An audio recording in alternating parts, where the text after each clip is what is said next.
This is Orson Welles, speaking from London.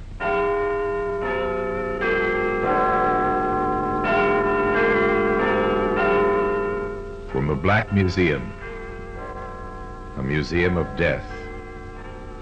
Yes, here in the grim stone structure on the Thames, which houses Scotland Yard, is a warehouse of homicide. A warehouse where everyday objects, a paperweight, a broken wine bottle, a shaded lamp, all are touched by murder.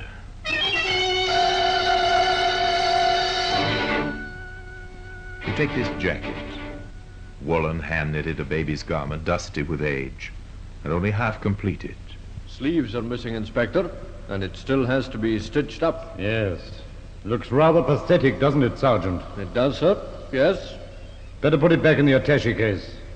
Probably be needing it before long. Today, that jacket, sleeveless and unstitched, can be seen in the Black Museum.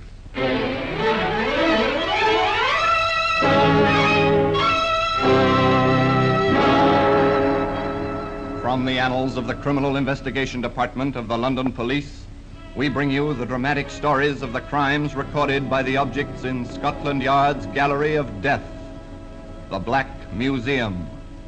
In just a moment, you will hear The Black Museum, starring Orson Welles.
Now, The Black Museum, starring Orson Welles.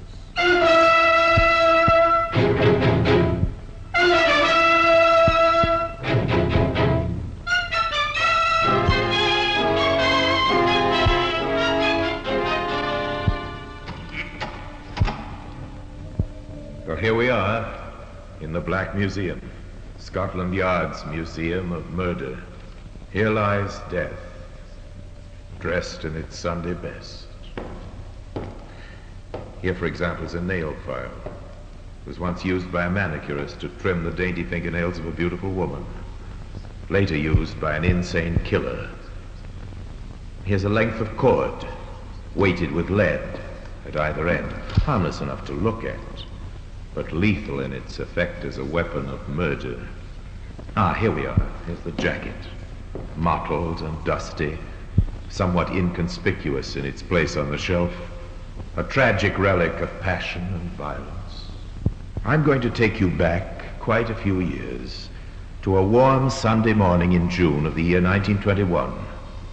We're outside a small chapel in the London suburb of Kensal Rise. The service is not long ended, and the congregation files slowly from within out into the brilliant sunshine. A young girl emerges, waves to a few friends gathered near the entrance, and turns along the dusty yellow road in the direction of the township. She's gone but half a block when she hears an unfamiliar voice calling after her. Miss! Miss! She turns and finds herself face to face with a man she has never seen before. A stocky, broad-shouldered young man with a round face and black, penetrating eyes. I beg your pardon, miss, but I think you dropped this. Oh, my hymn book. It is yours, then? Oh, yes. I wasn't quite sure. Thank you ever so much. Oh, that's all right. I don't know what I'd have done if I'd lost it. Mother'd never forgiven me. She gave it to me for my 12th birthday. I've had it ever since. In that case, it's a good thing I happen to be looking your way. It certainly is, yes. Well, I must be off. Thank you again. You're going towards the village? Yes. I live on the other side of the rise. I'm going that way myself. Perhaps you wouldn't mind my walking with you. Not at all. It's funny, I thought I knew most of the folks about these parts, but I don't ever remember seeing you before. Oh, that's not surprising. I'm a newcomer to Kensal Rise. I've only been here a few days, as a matter of fact. That explains it. Yes, I've been transferred to the bank here. Oh. Do you expect to be staying long? No longer than I can help. I'm trying to save enough money to buy a chicken farm. A chicken farm? Well, it probably strikes you as being a queer ambition for a fellow to have, but I've always wanted one, ever since I was a youngster. I've even got a small piece of land picked out. Half an acre at Crowborough in Sussex. Crowborough? I've a friend who lives there. On the land? Yes, it's a wonderful spot. I stayed there for a week once. I loved every minute of it. Oh, then you probably know more about the place than I do. I've only just passed through it. That's when I saw the land for sale. How long ago was that? Oh, about 6 or 7 months. What if it's been sold in the meantime? No, that's hardly likely. You see, I spoke to the agent. He told me it had already been up for sale 2 years and looked like staying that way for the next 10. Oh, I see. I only hope he knew what he was talking about. The two walked on in silence for several moments. Then suddenly the young man laughed. I've been walking along telling you my inmost secrets, and I haven't even introduced myself. I was just about to say the same thing. Well, the name's Moon. Trevor Moon. And mine's Evelyn Rose. But everyone calls me Evie. And that's how it all began. A romance destined to flower with all the beauty of young love, only to wither and die a tragic death. But let us not anticipate. Let us follow the course of that romance, or rather, let us pick out the more pertinent of its developments. After their first meeting, Trevor Moon and Evie Rose spent most of their time in each other's company. For 12 months, they were rarely seen apart. And then, one evening, while strolling in the moonlight, Moon asked Evie to marry him. I haven't much to offer you, darling, and, well, apart from what I've put aside from the farm, I've no money, but if there is such a thing as love, I've really fallen victim to it. Oh, Trevor. Darling. You're sure it's what you want? My dearest Evie, if it wasn't, I wouldn't have asked you. No, I don't suppose you would. It's just that... Just that what? Well, I wasn't expecting it. You took me unawares. Well, to be quite truthful, darling, I took myself unawares, too. Well, you haven't given me your answer yet. Now, to be or not to be, that is the question. Oh, silly. Of course I'll marry you. Just as soon as you want me to. But Moon was in no hurry. On the contrary, he was the type who could not be hustled. And a further 12 months passed, during which time he remained as devoted as ever, but appeared singularly reluctant to take the proverbial plunge. Evie, on the other hand, became more impatient as the days went by, and when informed by her suitor that he had at last saved enough money to leave the bank and purchase his precious chicken farm in Sussex, her emotions gave vent to words. Oh, Trevor, but I'm so tired of all this waiting. How much longer must we go on like this? Just a few months, darling, till I get the farm straightened out and ready for business. But why can't we be married right away? Then I could help you straighten things out. You can help me most, darling, by being just a little more patient. The moment I get things in order down at Crowborough, I'll send for you. That's a promise. So Evie had to consent to go on waiting. 2 weeks later, matters having been settled, Moon bid his sweetheart a fond farewell and left for Sussex. A month passed, and no word from him. Evie had done her best to be patient, as he had asked, but this was too much. Packing a bag, she took a train for Crowborough, and upon reaching her destination, checked in at the local inn, where she made inquiries as to the location of the Moon property. Within the hour, she was knocking at the door of a small shack on the outskirts of the village. Evie! Trevor, darling, please don't be angry with me, but I had to see you. How did you get here? By train. I had to come, darling. If I'd waited another day, I'd have gone out of my mind. It's been... You can't stay here, you realize that. Well, I thought I'd stay at the hotel. No. Trevor, please. You're catching the next train back home. But, darling... I'll walk with you to the station. No, Trevor. No, I'm not going. You're not going? I'm staying in Crowborough till we're married. I see. And if I happen to decide against going through with it? I'm afraid you haven't any alternative, Trevor. Why? You see, I'm going to have a child. Your child. Well, you'd better stay.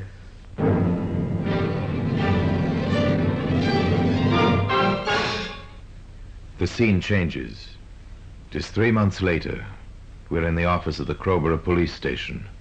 Constables Harris and Vernon are playing checkers.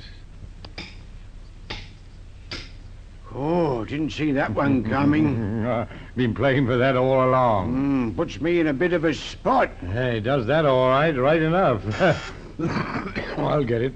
No fancy moves while my back's turned, neither. As if I were. Well, it wouldn't be the first time. Crowborough Police Station. Constable Harris speaking. What's that? Yes. Yes. Hold it a tick while I get my notebook and take down a few particulars. Now, what name was it again? Rose. Mrs. Lena Rose.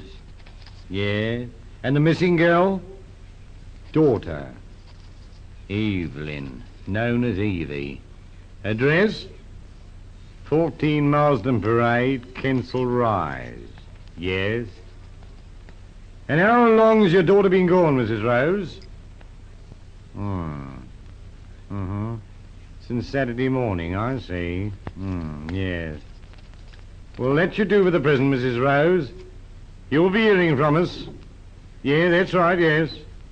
Good night, ma'am. Trouble? Oh, nothing it won't keep. Another missing girl, that's all. But Constable Harris was in error. It was not simply a case of another missing girl who disappeared for a few days. It was a case of a missing girl who disappeared for good. Today, evidence of that fact can be seen here in the Black Museum. In just a moment, we will continue with The Black Museum, starring Orson Welles.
And now we continue with The Black Museum, starring Orson Welles.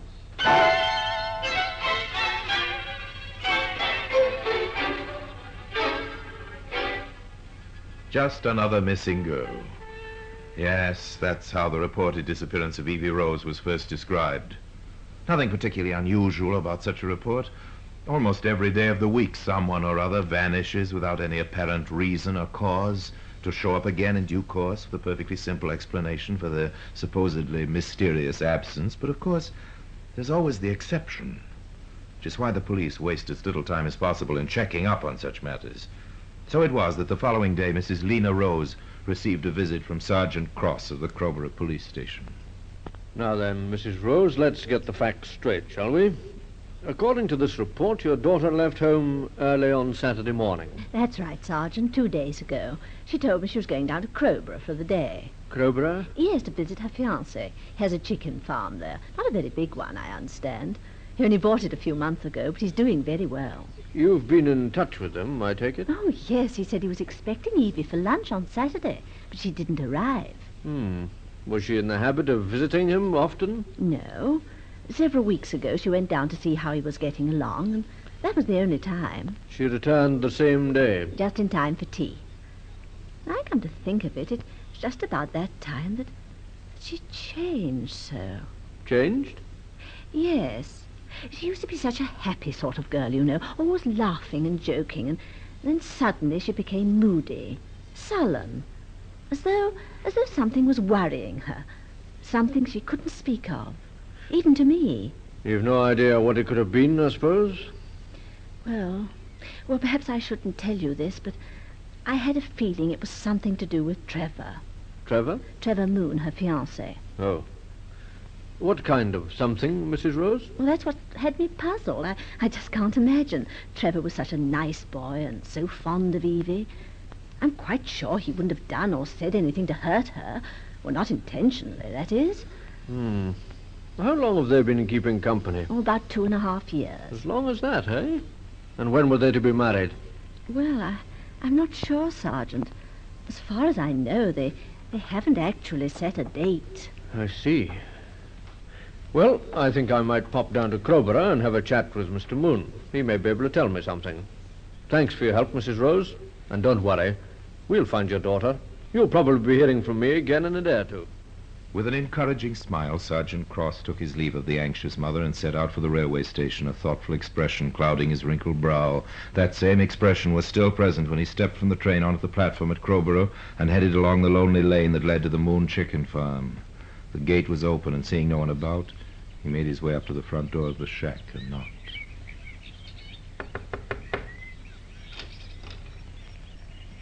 Yes? Mr. Moon? That's right. I'm Sergeant Cross. I wonder if you could spare a few moments of your time. By all means, Sergeant. Come right in. The place is in a bit of a mess, I'm afraid. That's all right. Well, sit down, won't you? Thanks. I suppose you know why I'm here. Well, I've a fair idea. It's about Evie Rose, isn't it? Yes. Still no sign of her? I'm afraid not. Ah. There are just a few questions I'd like to ask you, Mr. Moon. Routine, you understand, nothing more. Of course. I've just come from Kensal Rise. I've been talking to Mrs. Rose, who gave me fuller details. I suppose she's almost out of her mind with worry. Well, under the circumstances, I think she's taken it very well. I understand that you and the missing girl are engaged to be married. That's so. And that she was on her way down here to visit you when she disappeared. Yes, I was at the station to meet her, but she wasn't on the train. What train was that? The 11 o'clock.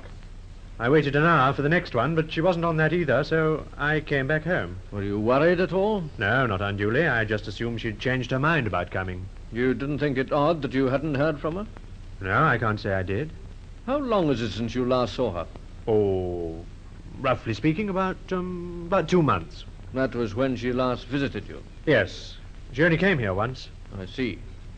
How did she seem then? How did you mean? Well, did she seem depressed or worried about anything? Oh, not that I can recall. No. Why?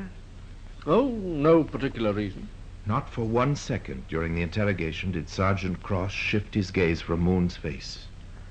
He had never trusted black eyes, and he wasn't quite sure he liked the look of this young fellow.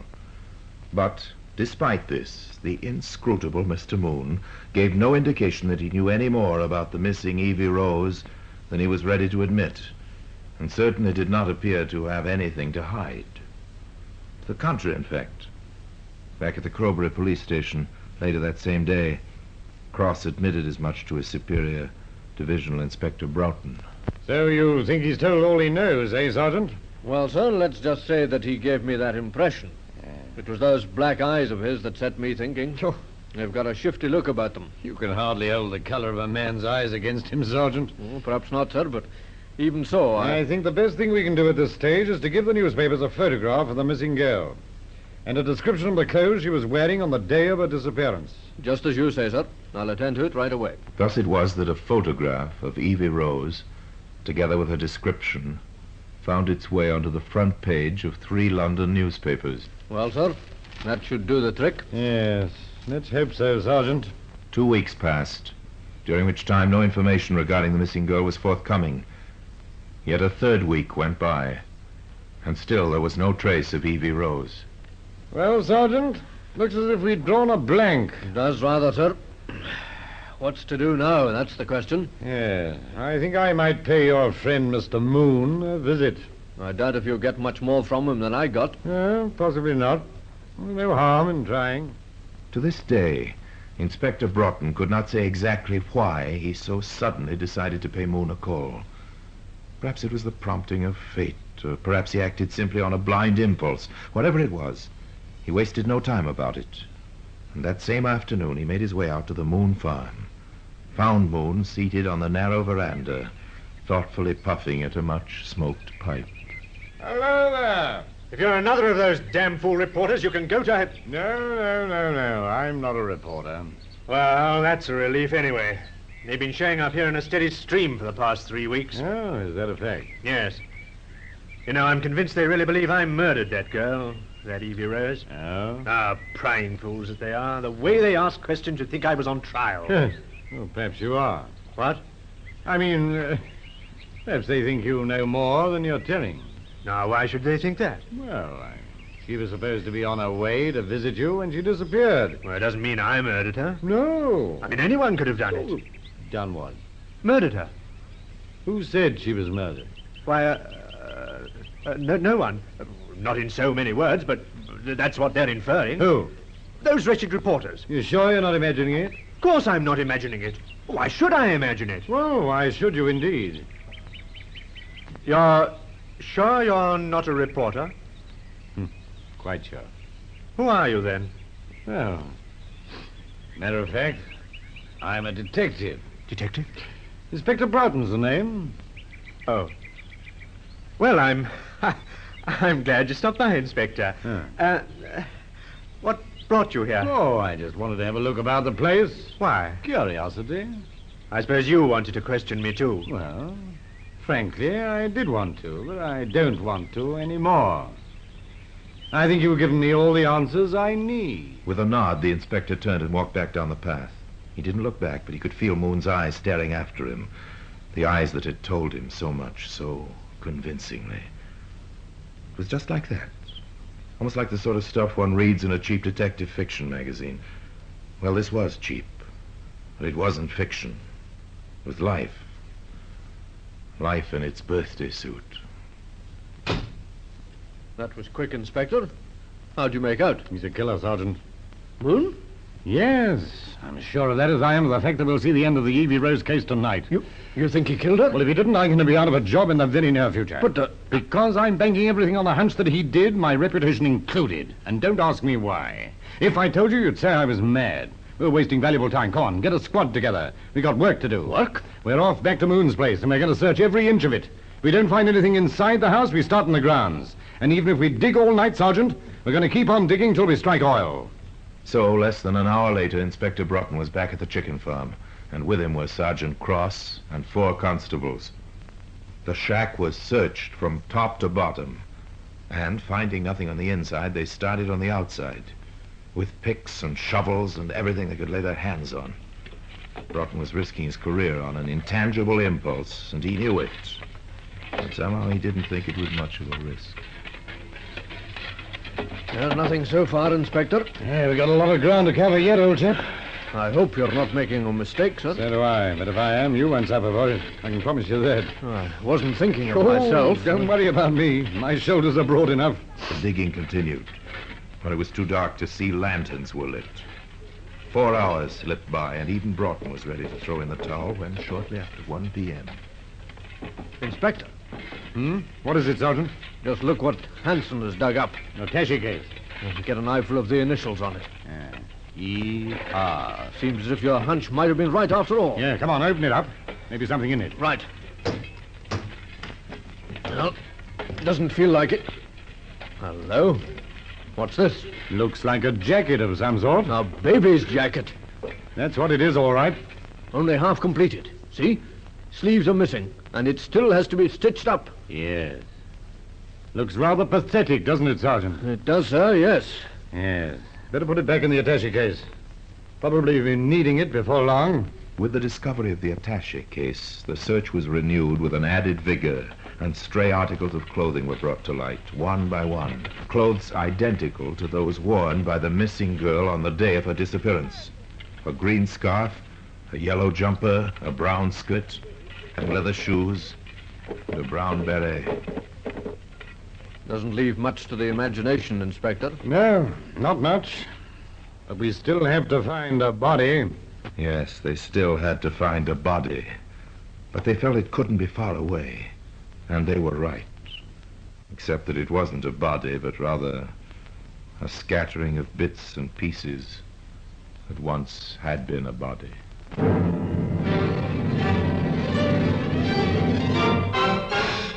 Confronted with the evidence, Trevor Moon made no attempt to deny the charge of murder that was subsequently leveled at him.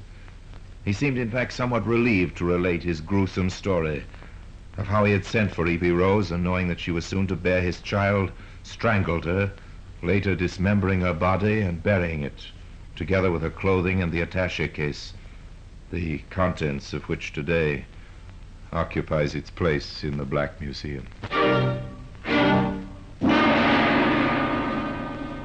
Orson Welles will be back with you in just a moment.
Now here in person is Orson Welles.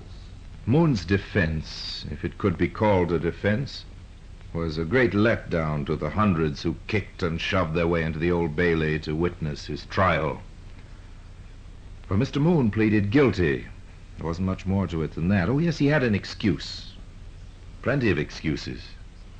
There are no excuses for murder. The jury's verdict was never in doubt. Trevor Moon was found guilty of murder in the first degree, and 2 months later to the day, he was hanged. So there you have it. And now until we meet next time in the same place, and I tell you another story about the Black Museum, I remain as always obediently yours.